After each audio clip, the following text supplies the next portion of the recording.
আমি ফেসবুকে যে ভিডিওটা দেখেছিলাম ওটাতে তেঁতুলের মিক্সচারটা অনেকটাই জুসি ছিল, মানে অনেকটা পরিমাণে জল ইউজ করেছিল, তাই আমি আরেকটু জল দিয়ে দিলাম, কারণ সময়ের সাথে সাথে দেখতে পাচ্ছি তেঁতুলের মিক্সচারটা অনেকটা ড্রাই হয়ে যাচ্ছে।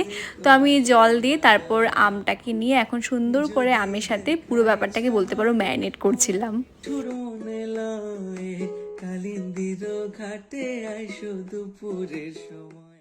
আমি যে ফেসবুকে রেসিপি দেখেছিলাম সেখানে আরেকটা জিনিস অ্যাড করেছিল, সেটা হচ্ছে ধনিয়া গুঁড়ো। তোমরা চাইলে অ্যাড করতে পারো, আমি অ্যাড করিনি। আমার পুরোপুরি মাখা হচ্ছে কমপ্লিট। এখন এটাকে নিয়ে ফ্রিজে রেখে দিতে হবে 30 মিনিটসের মতো।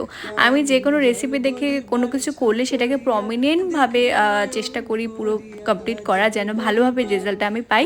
কিন্তু ফ্রিজে রাখার আগে আমি সেটাকে ছাদে নিয়ে যাই, কারণ আমি তো যে কোনো রান্না করলে সেটাকে ছাদেই নিয়ে গিয়ে সবুজের মাঝে ভিডিও করতে ভীষণ ভালো লাগে আমার।